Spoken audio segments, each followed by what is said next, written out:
Hello there, and welcome to Weird Music on the Glumberger channel.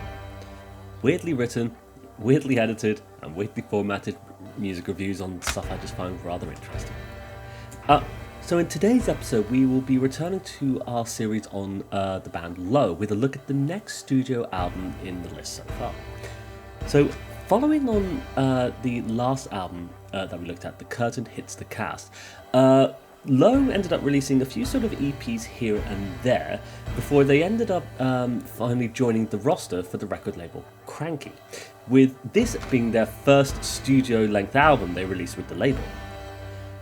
So this is, without a doubt, just one of my top favourite Low albums of all time, essentially. Something I'm actually a little bit nervous to be discussing, because this one really gets to me in a lot of ways, but I'm going to try my best because I really want to try and get through this series. So today I present the 1999 studio album Secret Name by Low.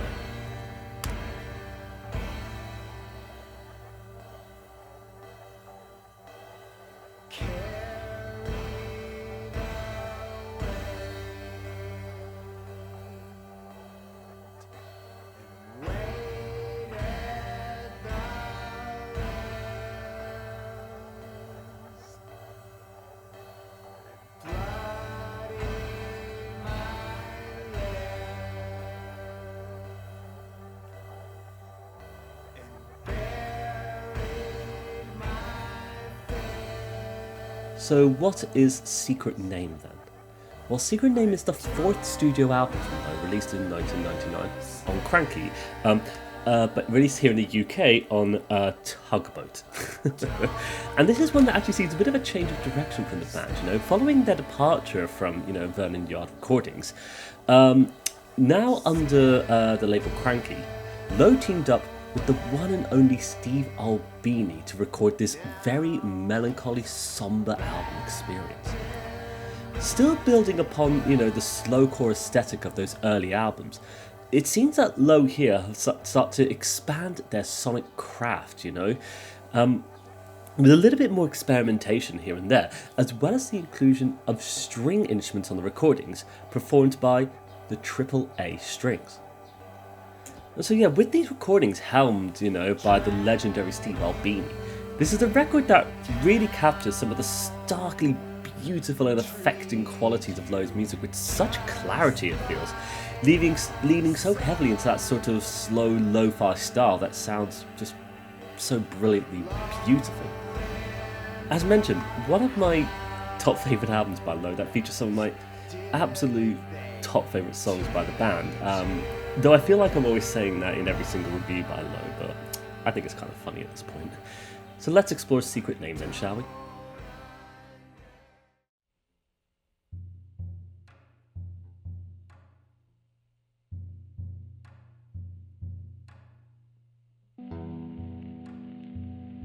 So opening with I Remember. This is easily one of the more tense openers for a Low album, at least that I can think of. Incredibly sparse with its very minimalist palette, the drums just gently tap away as the guitar plays the barest of notes, offset by a very peculiar drone from what I assume is the keyboards here, I believe played by Zach.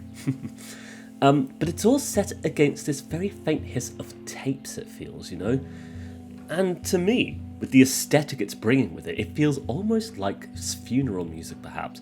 The wandering around of a room where the light has failed to penetrate, the only colour being a hardly vibrant hue against the petals of flowers that are falling and decaying. And it's a rather moody, depressing backdrop, that has such a peculiar vocal performance from Sparhawk, opting to just whisper this falsetto as you get this existential musing on the specific person who has maybe passed away. A single paragraph that splashes in the faded monochromatic colours of the painting, before slowly developing into a quiet, unassuming instrumental. It's to me always actually been one of my favourite openings to any Low album. It's so just unsettling and minimal, so dominated by the interference and the faint hiss and crackle of the effects, like the dustiest of recorded messages unearthed after so much time that has passed.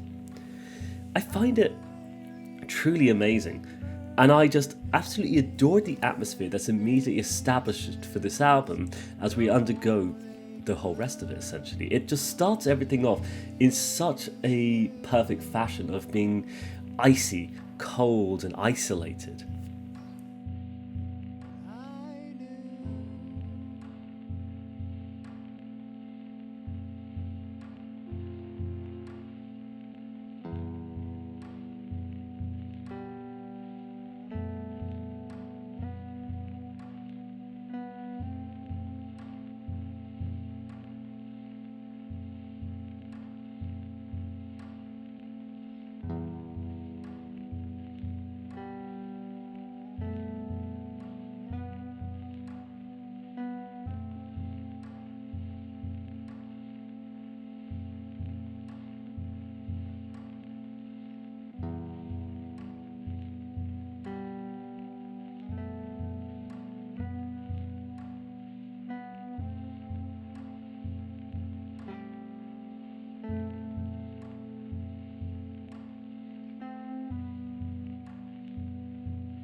We'll call it Starfire, who will know?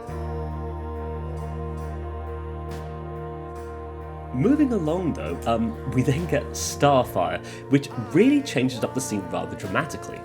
You get a twanging of clean guitar tones as you get another falsetto-led vocal from Sparhawk, and this one sounds a lot more louder and a lot more faster paced than anything we've actually really heard from Low.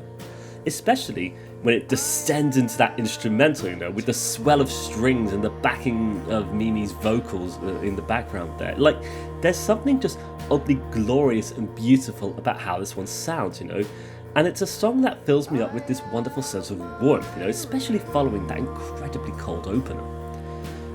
And as the song navigates through those sparse lyrics, it reveals this wonderfully splendid ending at the end of just singing La La La from Mimi, which is then backed up by Sparhawk as well, And it just feels so grand and so big and so just ascending forth kind of thing. Like, you get these amazing effects on the guitars as well, though, twisting and contorting with unusual levels of fuzz and distortion, perhaps caught in phaser effects, I want to say, but I'm not too sure.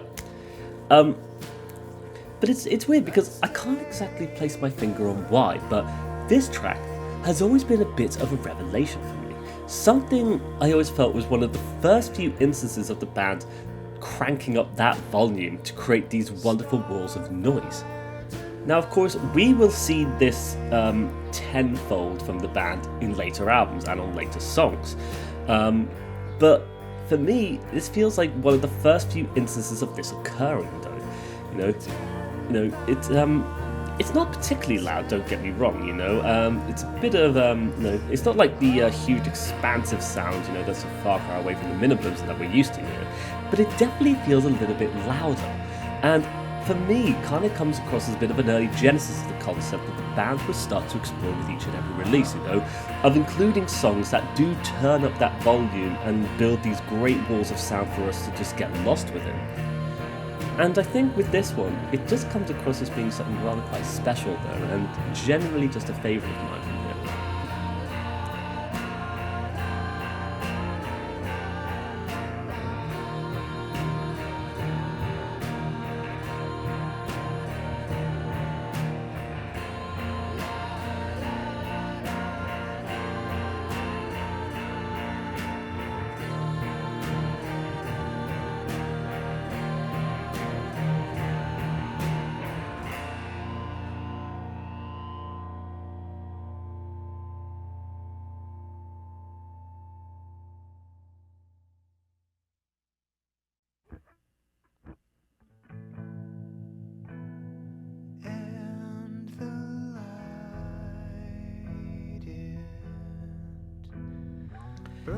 speaking of, we then move on to what is truly one of my top favourite Low songs of absolute all time.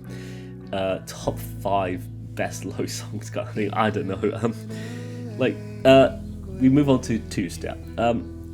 So this is one that I've always thought I'll struggle a bit when trying to discuss one, because this is a song that really holds a place in my heart when I hear it. No, it's I've mentioned it in all the previous episodes, but yeah, this often happens with a bunch of their songs. So opening up, with this really gently quiet guitar chord progression, you have Sparhawk performing solo for the first few stanzas before joined by Mimi for the lines of "It's not that hard," and it just sounds so gentle and serene when she sings that with him, though.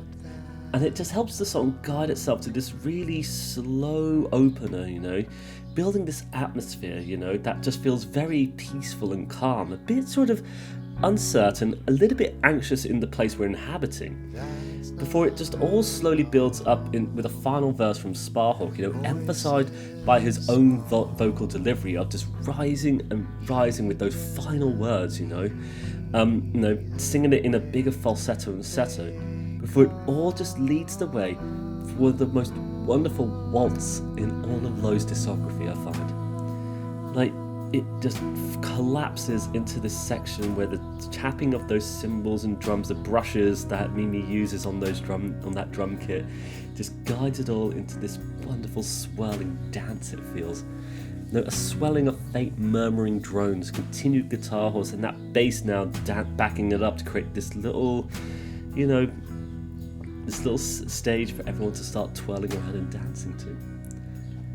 And then you get Mimi singing, just about the performing of the two-step, an imagery of just a wedding as well, expressed to us in just 2 lines as well, which I think is just a wonderful example again of how Low paints such a wonderful picture with so few words once more. And I adore how it all just comes together in such an amazing way, truly blossoming into this truly amazing composition that you can't help but just sway along to. It's so, it just gets to me every time. And especially as well when, as Mimi's singing that beautiful lines about the two-step, you get Sparhawk backing her up as well at the end, just this lovely little vocal harmony he does. And all I want to do is just close my eyes and just drift off to whenever I hear it. To be fair, it does do some interesting things as well. It then sort of falls back onto that bridge, though, that Sparhawk song, before then going right back into that opening stanza, with the entire song fading on the final word of just understand. And for me, it kind of feels like it's bookending the song with its opener, creating this sort of cyclical quality, which also comes through in that sort of two-step thing, is again, that dancing in a circle again. It's one of those songs where the more I think about it, the more it just kind of blows me away every time I hear it. And I have heard this song so many times in my life. It is one of my most listened to songs by Low, I would say. There's something so gentle and sad about it, so full of melancholy, but it just fills me with this sense of beauty and warmth. And as mentioned, just one of my top favourite things, if not one of my absolute top favourite song by Low. It's a bit hard to really go into that because all of their songs are so wonderful for their own reasons, but this one is really special to me, and God, it just gets to me every time.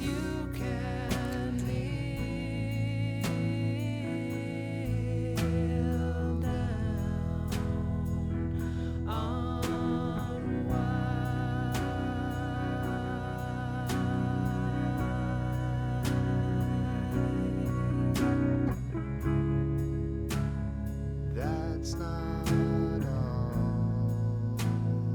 Voices small, heed them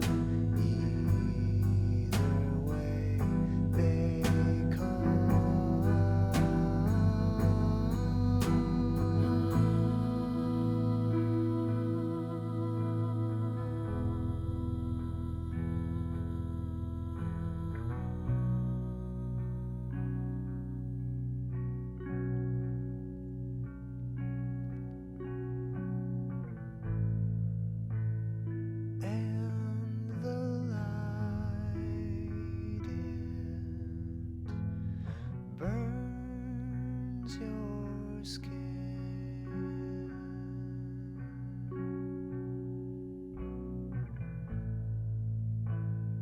in a language you don't understand.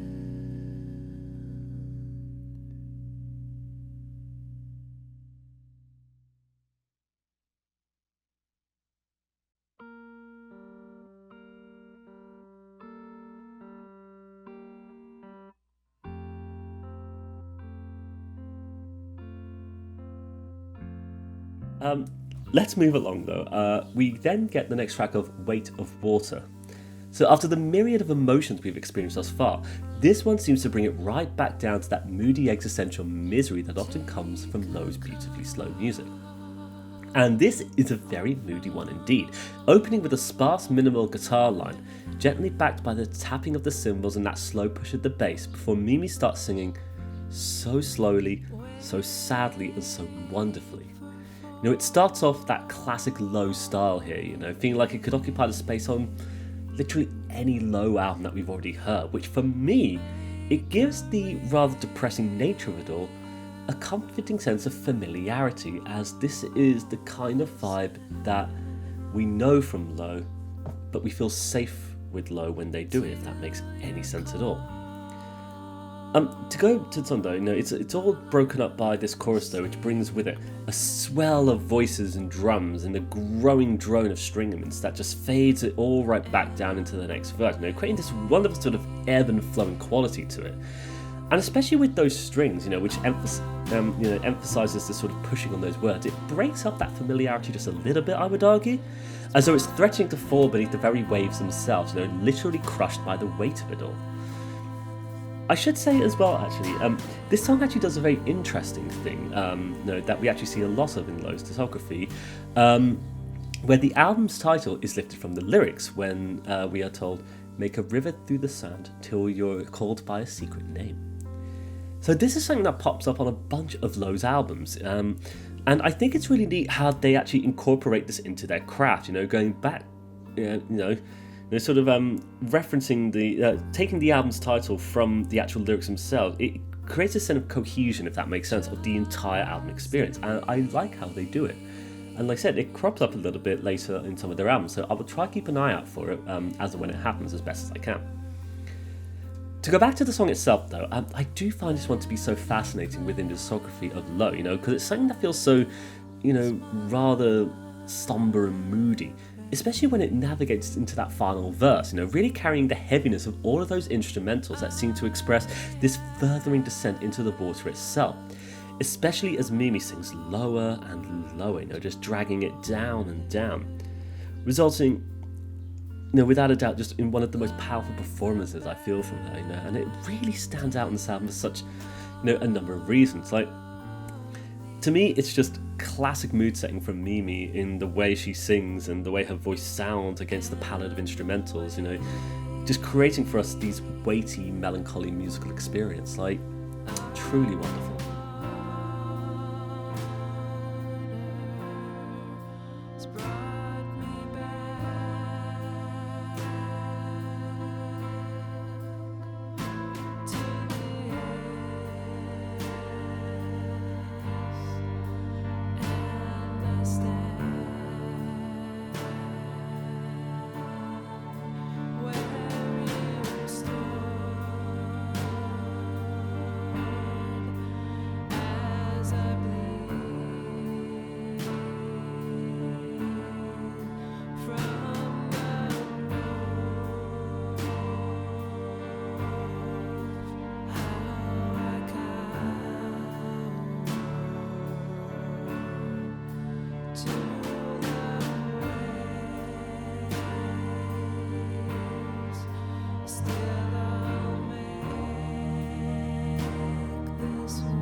So, our next track, we have Missouri. Now this one opens up oddly with some unusual little effects, capturing the notes and kind of warping them in odd ways, as the cymbals crash around this ascending and descending guitar line before Sparhole sings, this very sparsely written song, 2 lines of religious imagery, which is then punctuated by the repeated refrain of "Oh Missouri." And there's something a little bit odd about this one, but it certainly seems to capture the aesthetic of the album so brilliantly, acting like a rather depressing slow church song that you're forced to sing on Sundays, perhaps, in my opinion. Maybe, anyway. But it all slowly navigates this very unusual religious imagery before proceeding with a thumping of drums midway through the track that drives it all along, for a lengthening instrumental section, falling right back into the structure of the song, that was initially established for the first few lines. Now, I'll be honest, like we mentioned in a lot of the episodes on Low, this is one of those songs that never stood out to me all that much when I first heard it and whenever I sat down to listen to this album. But once again, hearing it now, I'm realising there's a lot that's actually quite fascinating about it that I never considered all that much before. And for me, it's how much of it expresses, this very religious imagery, which when looking into is interesting enough actually one of those few rare instances where they'll address their own religious beliefs directly in their music, which is their faith in Mormonism. To me though, especially with how they've structured the song, 2 lines of religious imagery, then "Oh Missouri, oh Missouri," it kind of feels like an odd contrasting of traditional religious imagery, in the forms of references to Adam and Eve, before being contrasted by this single line of "Oh Missouri," which then places that imagery in the Mormon context. It's odd because I've never considered it before, and not something I know all that much about, but I definitely think it's interesting how Low have addressed it here, and how it kind of just still captures into this very somber album experience.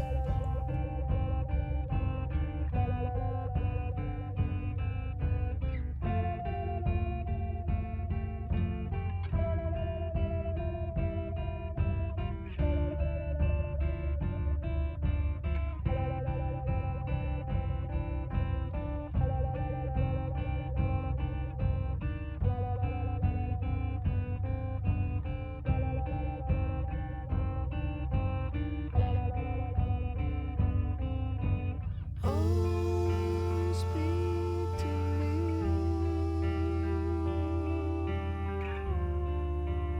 Adam and Eve. Oh, misery. Oh,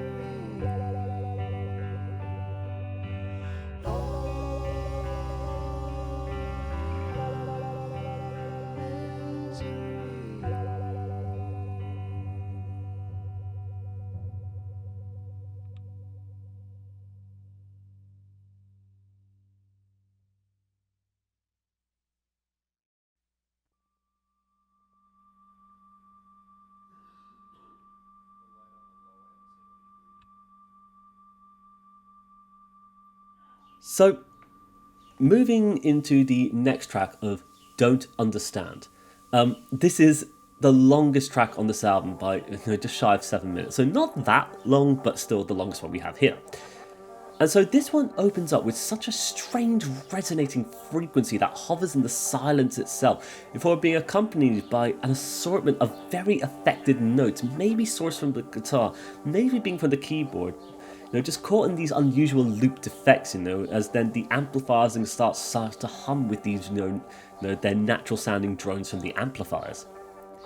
It's an incredibly tense opener that establishes the scene for such an incredibly long time, really just, taking its time to establish the space and time that feels, oddly enough, a bit uncharacteristically like Low to begin with, until eventually the cymbals do, start that slow procession, creating room for the guitars to just strum these very, very slow series of chords that seem to just swell and intensify with every hit on the strings.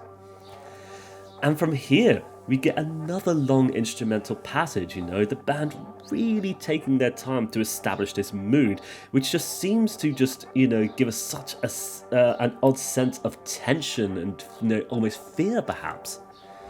And I think it goes for around 2 minutes or so before Sparhawk even starts to sing. No, his vocals actually punctuated by these hits upon the drums, with Mimi only backing up on the repeated refrain of the song's title of Don't Understand. I don't know, there's something about this song that I find so fascinating, so amazing to listen to. But it instills this very odd level of fear in me whenever I hear it. This really nervous sense of pure tension and panic coming through the almost tribalistic structure being established by those drums and vocals. With all the while the guitars, the keyboards, and the bass just adding more to, more chaos to the rising sense of tension and distortion that's slowly emerging from the instrumentals more and more. And it just feels so tense and unnatural perhaps, and yet I find it to be one of the most fascinating tracks on the album. I do think it might be in part to how, that strange sonic palette just easily expresses the really depressing sense of existential dread perhaps, of rather visceral imagery that cannot really be comprehended properly, hence why we don't understand. But it is truly amazing, so odd sonically for the way it opts for those unusual loops, the feedback and static, still occurring from the very beginning to the very end of this song, which is then embedded into that rhythmic structure provided by the rest of the band here, with it all oddly ending on a deluge of notes before falling back right into the unusual frequencies that open it all up. Like mentioned, this has always been one of my favourite things in this album, a song I remember being so strange and almost unnatural when I first heard it, but one that has always stuck with me and stood out whenever I would sit down to listen to it. And it's very odd because it's as strange and existential its nature is, it feels almost unbearable at times, almost overwhelming, but I adore the way it perfectly expresses, that sense of fear and tension, if that makes sense. It just results in a track that, although it makes me feel rather scared, I love that it makes me feel that way, and I love to listen to it as a result. Very interesting. It's classic low in many senses, it being such a slow crawl, but I love how it really expands their sonic output with some very strange ideas that work very cohesively in with one another. Truly amazing and brilliant, and definitely a highlight from this album, I have to say.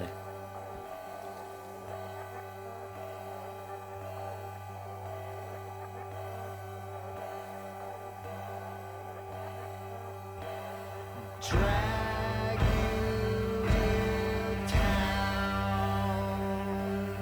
treat you just like a son. Alone in the house, did they teach you to run? I don't understand. I don't understand.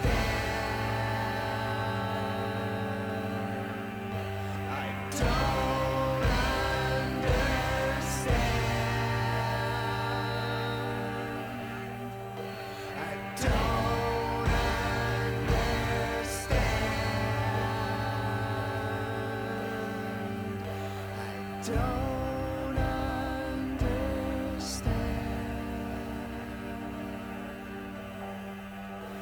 I don't understand.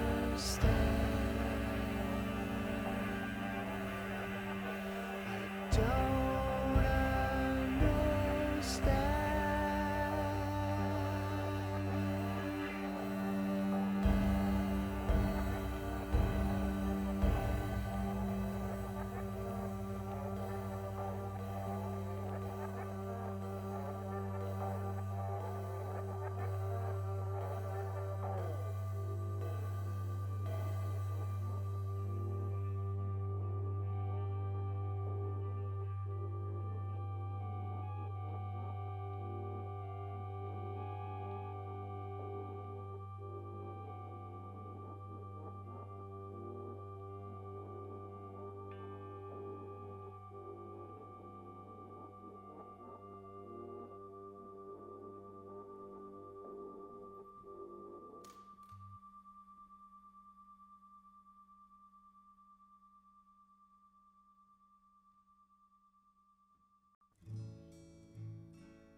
From here, we move on to Soon. So, after everything we've had thus far, this one kind of falls back into that traditional folk format that we see crop up from time to time within Lowe's discography. And especially with this rather gentle and simple chord progression, and the way in which Sparhawk opts to just sing this one, carrying his voice up and down this really wonderful melody, I must say, it results in something that's actually a little bit nicer and a bit of respite after what we've heard.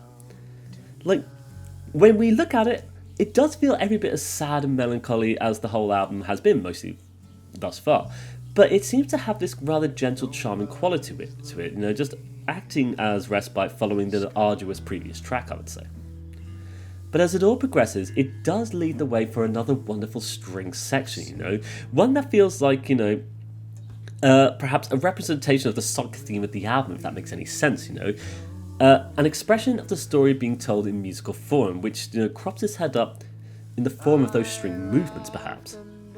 And when it does occur, it does drag the song into further levels of misery and melancholy, I must admit, but there's still something so charming and delightful about it. This lovely instrumental passage that is expanded upon by the inclusion of strings, which is something we haven't really heard from Lowe up to this point. Like, on the previous albums, it was mostly just them. Sometimes a few collaborators. I believe Kramer played keyboard on one of the old albums we looked at. But then, on here we've got the string orchestra coming in to just expand upon that world building in the form of audio here, and it results in something that feels different for Lowe, but it works so well in context of what they do, and I adore it for that. I think it's so wonderful. It's just this. It just results in these huge swells in volume that rise and rise, with the pushing of those drums, before it all then just falls back into a folksy sentiment once more. It's definitely a charming little track on this album, one that seems to expand upon the story and the sonic world building of the album in a very wonderful way.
Tell me, is the time that slow?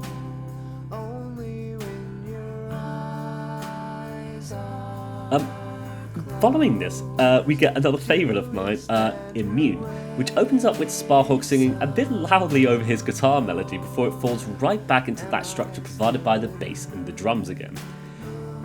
Oddly enough, a bit of an odd song, but I have always found this one to just be so charming. Like, I just love the way it all sounds, you know? It's kind of like Starfire, you know, being a little bit of a push into something with a bit more volume, perhaps. A song that existentially captures this musing of being immune to the effects of places in time, it feels, maybe? I'm not too sure. Bit of a difficult one to dissect. But I just love how it all sounds, you know, and I love the melody that the guitar's playing on this one, especially that slight descending little riff that it plays in the chorus, you know, one that's kind of drenched in those reverb effects. And as well, I just also adore the way Mimi backs up with those wonderful vocals, you know, singing with the verses and joining for those faint little oohs following each chorus, you know. And even with Sparhawk's way he's singing it as well, it just results in something that's it's just delightful, I find. It puts a smile on my face for some reason, even though it's still weird and existential, right? No, it's definitely a strange one in a lot of respects, but, you know, because it's kind of oddly folksy, but it just feels so full of life, you know? These swells of volume that, you know, move away from the more minimalist notions that we're used to from Low at this point. And it's definitely a bit of a brief little track, but I feel like, especially with how it all sounds, it's very welcome by this point on the album, and as mentioned, definitely a favourite of mine.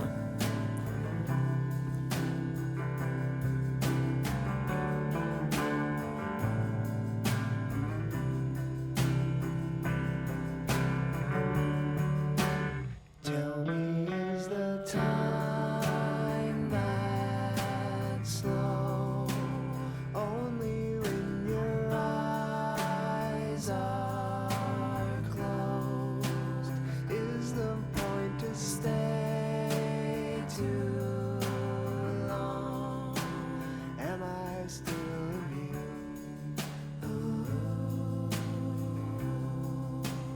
Am I naked too?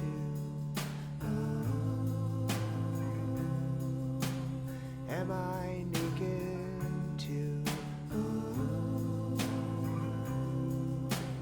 Feels like being used.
So moving along, we get to the next track of Lion Lamb. So at this point in the discography of Low, this is a track that really opened things up very nicely, as we get a track written entirely around the piano, backed up by the swell of string instruments once more, as you get much more another sort of onset of religious imagery with his existential musing from Sparhawk, you know, one which he sings in a very low register, you know, letting his voice climb up and up for the questioning of whether you're a lion or a lamb. Are you dangerous or innocent? And, you know, following the vocals, you do get a wonderful rise in the instrumentals, you know, as the strings just pull on these wonderful drones, backed up by Mimi's beautiful vocalizations once more. Like it's odd, because I think this is one of the first few instances of a Low song not featuring guitar in any way or form, you know. Instead, just following these constant descents on piano chords, which does crop up on a couple of later albums as well. I think maybe some of the songs on the EPs that we've kind of skipped over prior to the release of this one. Might have explored it, but we'll see if we ever get around to looking at those at some point. But in terms of the main studio albums, I'm pretty sure this is the first time we've had a song not led by the guitar, which I think is very cool. Because, like, in some ways, it's structurally just classic low, but then because it's led by the piano, it's sonically very different from what we've heard from them before. And yet, it still feels so natural, as though this is the kind of music that they've always made, which in a weird way kind of makes sense. I don't know, actually, maybe it doesn't. But it's just how I feel when I listen to it, you know? It's a strange little moment, but it's a truly beautiful moment too on this album, and it's just something that sounds so pretty and so full of melancholy once more. Truly amazing stuff.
So from here, we then get the next track of Days Of. So another song that opens up with the piano again, actually, a flurry of notes before minimally finding space and time for a few intermittent notes here and there, before ending up with this wonderful deluge of low-end drones, broken up by this almost meandering little guitar line that resonates in the empty space provided by that piano. And I love how this one just fills up that space and time so nicely, before pacing the way for another brilliant vocal delivery from Mimi singing this very slow, sparse track that feels like as soon as she starts singing, like all those instrumentals start to just fade away and fall into the recesses of silence, you know, except for these faint moments at the end of each stanza, maybe. It's once again sonically unusual, yet sonically fascinating. And I feel like this one kind of falls back into the sense of minimalism that so much of Lowe's music opts for, yet I think seemingly more so than what we're actually used to by this point. Like, it really lets the vocal performance dictate so much of that mood and energy, as well as the sense of pacing here, as the instrumentals themselves, even when they do occur, just seem to be intentionally buried under the weight of the singing. And I think it results in one of the most unassuming and one of the most beautiful songs on this album. A truly melancholy and depressing little tune that feels like hanging your head low with it all and just wallowing in those emotions. And I think it's one of the perhaps slowest and more minimal things on here, really making it feel oddly hidden away amongst this album, Something that, I'll be honest, whenever I sat down to listen to this, never stood out that much to me when I heard it, despite it having such a painfully beautiful palette of instrumentals. But these reasons are exactly why I adore making this show, as even albums I've heard many, many times before still reveal new secrets to me that I never initially knew. And this one feels like such an experience for me. A sad, miserable little journey that crawls along, ending with what feels like odd field recordings of human voices captured from another room, perhaps. There's secrets hidden away even in amongst the song itself, A truly gorgeous one, though, and I think something that will easily become, a new favourite of mine in the years to come now. Just one of those days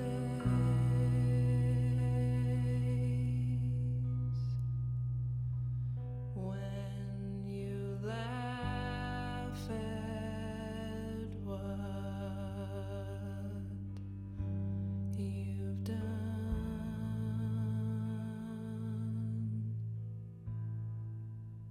How they ripped you from the pages.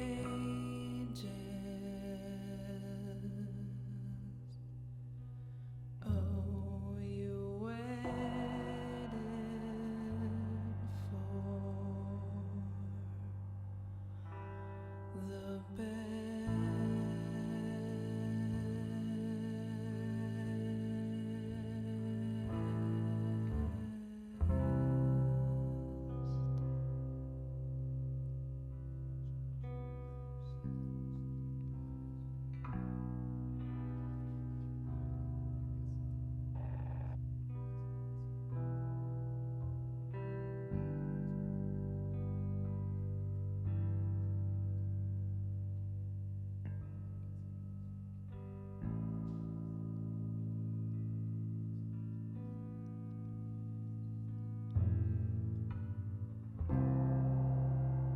It was one of those days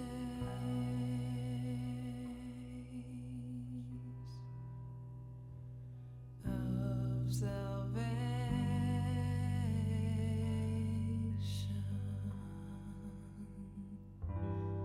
and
Will the night last forever?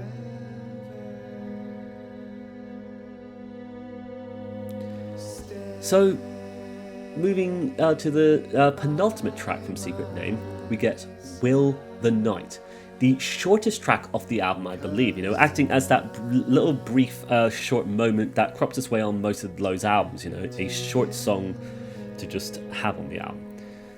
Now, this is a song that actually originally appeared on Songs for a Dead Pilot EP, also released on Kranky.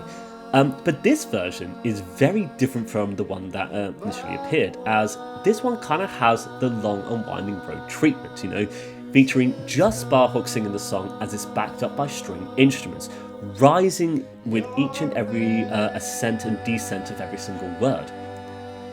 But I think there's something oddly lovely about this one. And although I'm not sure which version I prefer, I can definitely appreciate how this particular version does actually work very well with this album here. It kind of gives the album a sense of finality, a singular point that all the songs have built up towards, and this being the highest ascending point on the album that we have reached up to, with it just being the swelling of strings and vocals, And especially when you get those vocal harmonies from Mimi, it results in something really glorious and amazing. And I think it works well, just featuring the strings. Like, normally I don't like it when songs get reworked and only feature strings, but this is one of those instances where I think I get it. And I do like how thematically it works on this particular album here. There's something amazing about it.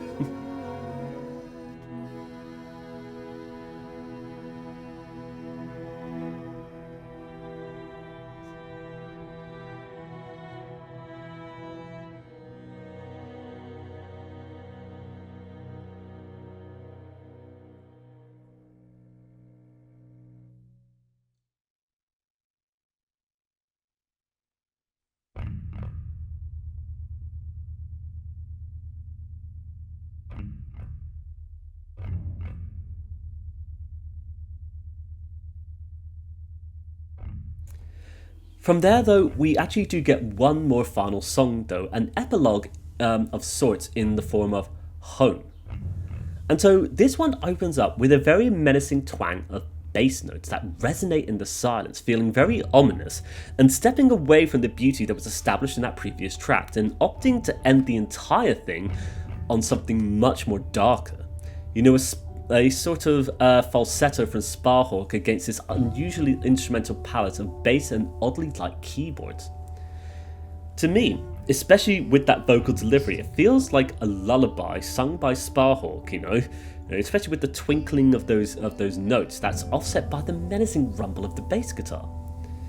Very odd, very dark and macabre, and it kind of feels like a post-credits sequence of the story that is basically suggesting that's still continuing in spite of everything.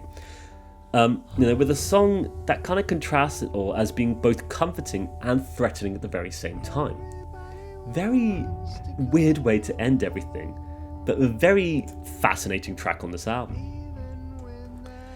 But with that, we've essentially covered Secret Name by Low, and my goodness, what an album from Low! Like, with this being their first following, their first full studio album following their leaving from, Vernon Yard Recordings, as well as being their first album recorded by the legendary Steve Albini, Secret Name just seems to do some truly amazing things, I feel, in the expanding upon the sonic world that Low have been creating with their music, incorporating more and more ideas and instruments into their already brilliant approach and craft to music itself.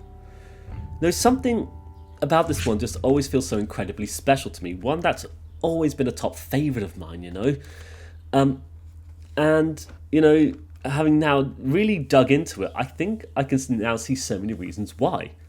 The way in which, Low have expanded their songwriting composition, both with more instruments, notably from those inclusion of the strings, it results in music that does feel much more rich and, full of itself.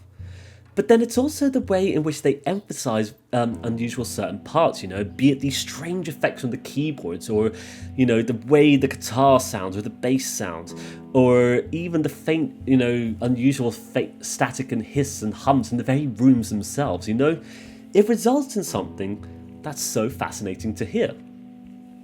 And I do wonder, how much of a hand did Albini have in helping to expand all of this with his own ideas, Was it kind of like a collaborative effort between Low and Albini? I mean, who knows? It's kind of hard to know these things, but whatever happened in the studio and the mixing of this album has resulted in something that is truly wonderful from Low, and it sees them taking their specific style and craft and moving forward with it in such a fascinating way. Like, I adore the album, this one, because chronologically, this one kind of represents the slow building shift in Low, starting to further experiment with their own style, something that we will see them push to far greater lengths in all of their following albums. But almost like a genesis of it starting here in weird ways, still incorporating that very distinct slowcore style from the early work, and then finding new ground here and there. But then at its core, just still being a painfully beautiful album. A perfect expression of these rather melancholy musings that are shrouded in a lot of religious imagery on this album, and all crafted to incorporate a wonderful range of ideas that feel, both different and yet so in keeping with the band's core aesthetic. Truly amazing, and as mentioned, just one of my top favourite albums when it comes to Low. Like an album that just makes me feel all of the feels when I hear it. Like, man, some of the songs still really get to me when I hear them. So yeah, this just one of my favourites.